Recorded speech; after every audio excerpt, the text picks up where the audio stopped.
अस्सलामुअलैकुम वरहमतुल्लाहि तआला वबरकातुहू। अऊज़ु बिल्लाहि मिनश ஷைத்தானிர் ரஜீம். பிஸ்மில்லாஹிர் ரஹ்மானிர் ரஹீம். சூரா அல் பக்ரா 257வது ஆயத்திலிருந்து. அல்லாஹ் நம்பிக்கையாளர்களின் பாதுகாவலன் ஆவான். அல்லாஹ் வலியுல்லதீன ஆமனு பாதுகாப்பது மட்டுமல்ல, யுஹ்ரிஜுஹும் மினத் துலுமாத்தி இலன் நூர், அந்த நம்பிக்கையாளர்களை இருளிலிருந்து வெளியேற்றி ஒளியின் பக்கமாக அல்லாஹ் செலுத்துகிறான். அந்த அடியார்களை இருளிலிருந்து வெளியேற்றி ஒளியின் பக்கமாக செலுத்துகிறான். இது ஒரு அருமையான ஒரு விளக்கம் இருக்குது. ஆனால் நிராகரிப்பவர்களோ, வல்லதீன கஃபரு அவுலியா உக்க ஹுமுல் தாகூத் யுஹ்ரிஜுஹுமுல் மினன் நூரி இலன் துலுமாத். ஆனால் இந்த நிராகரிப்பவர்களுக்கோ அவர்களின் பாதுகாவலர்களாகிய ஷைத்தான் தான் அவருடைய பாதுகாவலன். அந்த ஷைத்தான்கள் அவர்களை அல்லாஹ்வின் ஒளியிலிருந்து நீக்கி இருளின் பக்கமாக செலுத்துகின்றன. அவர்கள் நரகவாசிகள், மேலும் அவர்கள் நிரந்தரமாக தங்கிவிடுவார்கள். அவர்கள் நரகவாசிகள், மேலும் அவர்கள் நிரந்தரமாக தங்கிவிடுவார்கள். பாருங்கள், அல்லாஹ் கூறுகிறான், உங்களை இருட்டிலிருந்து வெளியாக்கி நூறின் பக்கம் கொண்டு வரேன். ஆனால் இந்த ஷைத்தான்களை வழங்கக்கூடிய நிராகரிப்பவர்கள் எப்படிப்பட்டவன்னு கேட்டால், ஒளியிலிருந்து இருளின் பக்கம் செல்கிறாங்க. உண்மைதான், அவங்க நேரடியாக வழங்கக்கூடிய வார்த்தைகளை பாருங்கள். காளி, அது ஒரு உருதுல காளின்னு சொன்னால் தருப்பில் தமிழில் கருப்புன்னு அர்த்தம். டைரெக்டாக அதான் அப்படி தான் வராங்க. கருப்பு, இருட்டை தான் வணங்குறாங்க. இருட்டை வராங்கன்னா வெற்றி அடைய முடியுமா? ஒரு காலம் வெற்றி அடைய முடியாது. அப்போ இந்த ஆயத்து எவ்வளோ டைரெக்டாக இருக்குது பாருங்களேன். நீங்கள் வணங்குவது அப்போ அல்லாவுடைய வெளிச்சத்துலேருந்து நீங்கள் இருட்டு பக்கம் போயிட்டீங்க. அப்போ அல்லாவுடைய வெளிச்சம் ஃபஸ்ட்டு உங்கள்கிட்ட இருந்திருக்கு. அல்லாவுடைய வெளிச்சம் உங்கள்கிட்ட இருந்திருக்கு. எப்படி? ஒரு இடத்துல பெருமானா ஸல்லல்லாஹு அவங்க சொல்கிறாங்க, ஒவ்வொரு குழந்தையும் பிறக்கும்போது தீனுல் ஃபித்ரில் தான் பிறக்குது. அல்லாவுடைய இயற்கை மார்க்கத்தில் தான் பிறக்குதான். ஆனால் அது வளரக்கூடிய அந்த சூழ்நிலையின் காரணமாக அது மாறுது, அது மாறப்படுது என்பதாக. அப்போ அங்கே ஒரு வெளிச்சம், ஒரு இருட்டு. இந்த உலகத்தில் இந்த ரெண்டுக்கு தான் விஷயமே நடந்துக்கிட்டு இருக்கு. ஒருத்தர் நம்மள்கிட்ட கேட்டார், அப்போ ஷைத்தான் பெரியவனா? ஷைத்தான்கிட்ட சக்தி இருக்கான்? அல்லாஹ்கிட்ட அனுமதி வாங்கினான், உடனே தண்டிச்சிடாமல் கொஞ்சம் விட்டுவை, இந்த மனித பையன் நன்றி கட்டவனை காட்டுறதுக்காக அனுமதி வாங்கினானே தவிர, அல்லாஹ் நாடி இருந்து அந்த ஷைத்தானை அந்த நிமிஷமே, மறுத்த நிமிஷமே அல்லாஹ் காண ஆக்கியிருப்பான். அப்படி ஒரு பொருளே அவன் இல்லாமல் அல்லாஹ் ஆக்கியிருப்பான். அல்லாஹ் அப்பேற்பட்ட பேராற்றல் உடையவன். அல்லாஹ் நாடி இருந்தால் இப்படியெல்லாம் எல்லாத்தையும் ஈமானை கொடுத்துருப்பான், அல்லது வானத்தில் ஒரு அத்தாட்சியை காமிச்சிருப்பான். ஆனால் அல்லாஹ் பார்க்க ஆசைப்பட்டதுன்னா என்னுடைய நல்லடியார்கள் யார் என்பதை பார்ப்பதற்கு நான் ஆசைப்பட்டான். நபியே, நீர் ஒருவனை கவனித்தரா? யார்? அவனுக்கு அல்லாஹ் அரசாட்சி கொடுத்ததற்காக அவன் கர்வம் கொண்டு இப்ராஹீமிடம் அவருடைய இறைவனை பற்றி தர்க்கம் செய்தான். இப்ராஹிம் எவன் உயிர்ப்பிக்கவும் மரணிக்கவும் செய்கிறானோ அவன்தான் என் இறைவன் என்று கூறியதற்கு அவன் நானும் உயிர்ப்பிப்பேன், மரணிக்கவும் செய்வேன் என்று கூறினான். அதற்கு இப்ராஹிம், அவ்வாறாயின் நிச்சயமாக அல்லாஹ் சூரியனை கிழக்கு திசையில் உதயமாக்குகிறான், நீ அதை மேற்கு திசையில் உதயமாக்கு என கூறினார். ஆகவே அல்லாஹ்வை நிராகரித்த அவன் எவ்வித விடையும் அளிக்க முடியாமல் திகைத்து வாயடைக்கப்பட்டான். அல்லாஹ் அநியாயக்கார கூட்டத்திற்கு நேர்வழி காட்டுவதில்லை. இது யார்? நம்ரூது மன்னன். நம்ரூது மன்னன் என்ன செஞ்சான்னா, நல்ல கொதிக்கக்கூடிய எண்ணெய் சட்டியில் 2 காவலர்கள் அழைச்சானா. அல்லாஹ் உயிர்ப்பிக்கிற மாதிரி நிற்கிறான், அதுவும் நானும் உயிர்ப்பிக்கிற மாதிரி. ஒருத்தனை சட்டியில் தள்ளுங்கடான் நானா, செத்து போயிட்டான். ஒருத்தனை அப்போ அவனை உயிர்ப்பிச்சு கொடுக்குறேன்னு நானா. இப்போ சொன்னான்னா, இது எப்படி நான் பண்ணேன் பார்த்தியா, ஒருத்தனுக்கு உயிர் கொடுத்துட்டேன், ஒருத்தனை சாவடிச்சிட்டேன், இது என்னால் முடியுமே அப்படின்னு நானா. அப்போ அடுத்து இப்ராஹிம் நபி சொன்னாங்க அவன்கிட்ட, அல்லாஹ் வந்து கிழக்கில் இருக்கக்கூடிய அந்த சூரியனை மேற்குக்கு அவன் தான் கொண்டு வரான், நீ முடிஞ்சால் மேற்கில் உதிக்க வச்சு பாருன்னவனே பேச முடியல அவனால். இந்த சவால் இது மட்டும் இல்லை, இந்த சவால் இன்றைக்கி யாரெல்லாம் உலகத்தில் பெரும் அதிகாரின்னு சொல்லிக்கிறாங்களோ, எனக்கு கீழே தான் உலகம்னு சொல்லிக்கிறாங்களோ, இன்றைக்கி ட்ரம்ப்பை வச்சுக்கோங்களேன், சின்ன நாட்டெலாம் கை வைக்கிறான் போயிட்டு, இவங்களுக்கும் இது பொருந்தும். இவர்களுக்கு மேல் ஒரு மிகப்பெரிய சக்தி அல்லாட்ட இருக்குது. அல்லாஹ் கொஞ்சம் சபுரானவன், அதனால் விட்டு வச்சிருக்கானே தவிர, இல்லாட்டினா அவனுடைய நாட்டம் இல்லாமல் ஒன்றுமே நடக்காது. நபியே, அல்லது ஒரு கிராமத்தை கடந்து சென்றவரை போல் நீர் பார்த்திருக்கின்றீர்களா? அவர் கிராமத்தில் வீடுகளெல்லாம் முகடுகளெல்லாம் இடிந்து பாலாகி கிடக்க கண்டு இவ்வூர் மக்கள் இவ்வாறு அழிந்து இறந்த பின் அல்லாஹ் இதை எப்படி உயிர்ப்பிப்பான் என்று கூறினார்கள். அதாவது இந்த பகுதி எதுன்னு கேட்டிங்கன்னா இந்திய பலஸ்தீன் தான். இருக்கிற ஒரு பயன் நம்ம பேசியிருப்போம். இது ஒரு நபி யசூர், ஒரு நபி அவங்க. ஆனால் ஆகவே அந்த நபி என்ன செஞ்சாங்கன்னா, இது போல் அந்த ஊர் மேலே ஒரு பெரிய படையெடுப்பு நடந்து ஊரெல்லாம் ஒன்றும் இல்லாமல் தரைமட்டமாக்கப்பட்டிருக்கும்.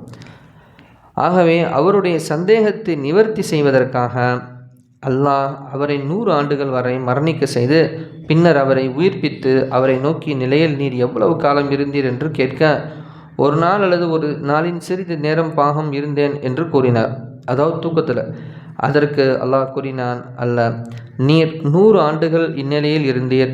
இதோ உமது உணவையும் உமது பானத்தையும் பார்ப்பீராக.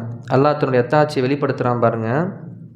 அந்த நபிக்கு, நீங்கள் இந்த இடிந்து போன பாலான ஊர் எப்பட்றா மீண்டும் நினைக்கிறீங்களா? அதை நான் மீட்டெடுக்க செஞ்சிருவேன். அழிந்துபட்ட இறந்து போன விஷயத்தை என்னால் உயிர்ப்பிக்க முடியும் அப்படின்னு சொல்லிட்டு இந்த நபி எல்லாம் தூங்க வச்சு 100 வருஷம் தூங்க வச்சுருவான். ஆனால் எந்திரிச்சு பார்த்தா இவங்களுடைய உணவுப் பொருள் எல்லாம் பார்க்க சொல்லுவான். பார்த்தா உணவுப் பொருள் கெட்டிருக்காது. ஆனால் அவங்க ஏறி வந்த கழுதையை எல்லாம் பார்க்க சொல்லுவான். அந்த கழுதையும் செத்து மக்கி எலும்பாக கிடைக்கிறது. சொல்லிட்டு எல்லாம் சொல்கிறான், இன்னும் உம்மை போல் சந்தேகிக்கும் மனிதர்களுக்கு ஒரு அத்தாட்சியாக ஆக்குவதற்காக கழுதையின் எலும்புகளையும் நீர் பார்ப்பீராக. எப்படி அவற்றை கூடாக சேர்த்து அதன் மீது மாமிசத்தை அமைக்கிறோம் என்று கூறி அவ்வாறு உயிர்ப்பித்து காட்டினான். அதாவது அந்த கழுதையெல்லாம் மீண்டும் உயிர்ப்பிச்சிட்டான். எலும்பு கூடுகள் ஒன்று சேருது, தோல் போர்த்தப்படுது, அல்லாஹ் உயிர் கொடுத்துட்டான். கழுதை மீண்டும் உயிர்ப்பிக்கப்பட்டது. இவை அனைத்தும் அவர் முன் தெளிவாக நடைபெற்ற போது நிச்சயமாக அல்லாஹ் அனைத்தின் மீதும் மிக பேராற்றலுடையவன் என்பதை நான் உறுதியாக அறிந்து கொண்டேன் என்று அவர் கூறினார். அப்போ என்ன விஷயம்? அல்லாஹ் நாடிட்டா நமக்கு ஒரு நாள் 2 நாளைக்கு மேலே சாப்பாடு தாங்காது. 100 வருஷம் சாப்பாட்டே வச்சுருப்பான்ல. அதே மாதிரி கழுதை செத்து போச்சு. ஆனால் இந்த நபி அல்லாஹ் விட்டு வச்சுட்டான். இந்த நபி, உங்களுக்கு ஒரு சந்தேகம், எப்படி அல்லாஹ் இது எப்படா அந்த ஊர் நம்மட்டுக்கு எழுந்து வரும்னு நினைக்கிறாங்க. ஆனால் இவங்களை தூங்க வச்சு அந்த கழுதையை மூத்தாக்கி சாப்பாட்டை இதாக்கி வச்சுட்டான்.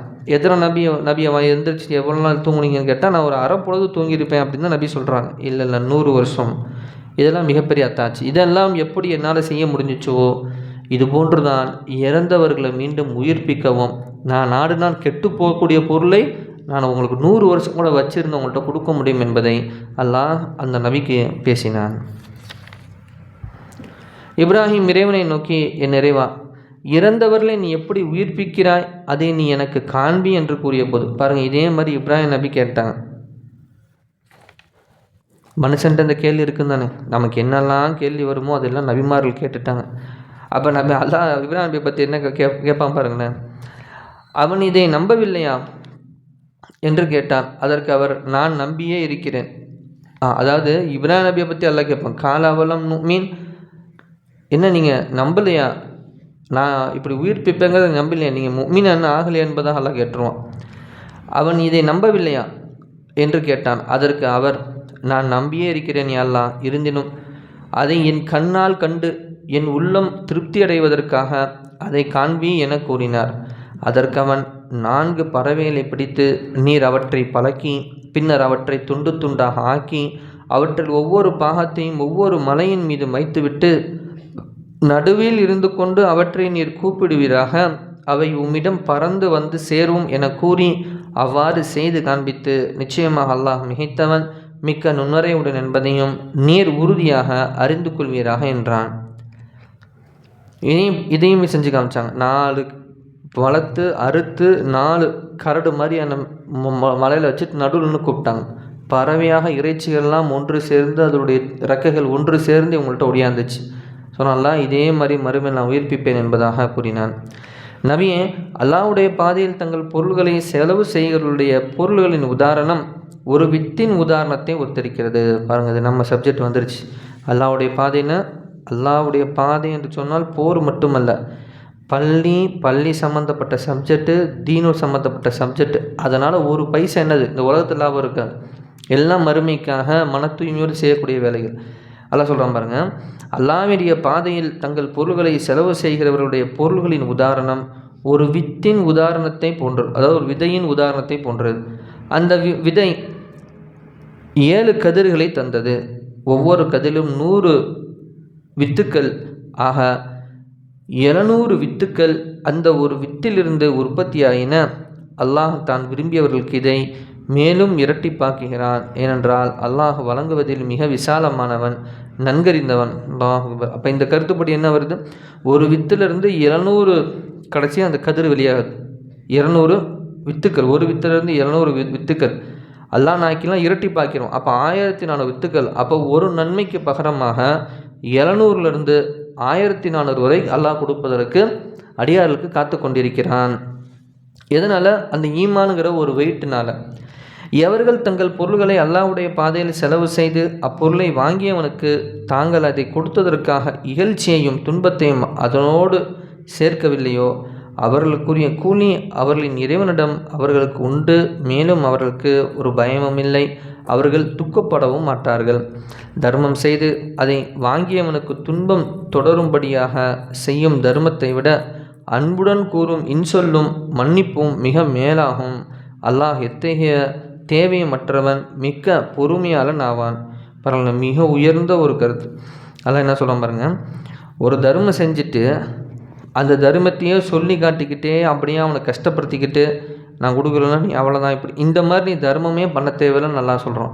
இப்படி நீ உன்னால் ஒரு தர்மம் செய்கிறதுக்கு பதிலாக அவன் கஷ்டப்பட்ட நேரத்தில் சரியாக இருப்பா, கொஞ்சம் பொறுமையாக இருப்பான்னு நீ ஆறுதலாக சொல்கிற தெரியுமா? இந்த இன்சொல், இந்த ஒரு சொல் இருக்கே, இந்த இன்பமான ஒரு சொல் இருக்கே, இதுவே போதுமா இருக்குது. நீ பண்ணுறது அந்த சொல்லி காட்டக்கூடிய தர்மத்தோட இந்த நல்ல வார்த்தையை அது பெரிய போதுமான இருக்குது. அல்லாஹ் மிக்க மேலானவன், அல்லாஹ்வுக்கு எந்த தேவையும் இல்லை, அல்லாஹ் பொறுமையாலாம் இருக்கிறான். நம்பிக்கையாளர்களே, அல்லாஹ்வையும் மறுமை நாளையும் நம்பாமல் மக்கள் காண்பதற்காக தன் பொருளை செலவு செய்து வீணாக்குபவனைப் போல நீங்கள் மனமுவந்து வழங்கும் உங்கள் தர்மங்களை பெற்றவனுக்கு முன்னும் பின்னும் சொல்லி காண்பிப்பதாலும் துன்புறுத்துவதாலும் அதன் பலனை பாழாக்கி விடாதீர்கள். இவனின் உதாரணம் ஒரு வழுக்கை பாறையை ஒத்திருக்கிறது. அதன் மீது மண் படிந்தது. எனினும் ஒரு மழை பொழிந்து அதை கழுவி வெறும் பாறையாக்கி விட்டது. இவ்வாறே அவன் செய்த தானத்தை அவனுடைய பெருமை அழித்துவிடும். பாருங்கள், எது சொல்லலாம் பாருங்கள், சொல்லி காண்கிறதே அந்த பெருமைங்கிற அந்த ஒரு சிஃபத்து தானே. அப்போ அந்த பெருமை தான் அழித்துவிடும். அல்லாஹ் அந்த விட்டு நம்ம அனைவரும் பாதுகாக்கணும். ஆகவே அவர்கள் தானம் செய்ததில் இருந்து ஒரு பலனையும் மறுமையில் அடைய மாட்டார்கள். மேலும் அல்லாஹ் தன்னை நிராகரிக்கும் கூட்டத்தை அவர்களின் தீய செயல்களின் காரணமாக நேரான வழியில் செலுத்த மாட்டான். தீய செயலின் காரணமாக நேரான வழியில் செலுத்த மாட்டான். பாருங்கள், நேற்று சூரா சஜிதாவில் ஒரு விஷயத்தை படித்தோம். சூரா சஜிதாவில் நம்ம பயானில் பார்த்தோம். என்ன பார்த்தோம்? நல்லடியார்கள்ட்ட கெட்டடியார்கள்ட்ட அல்லாஹ்வுடைய வேதத்தை ஓதும்போது பெருசாக கண்டுக்க மாட்டாங்க.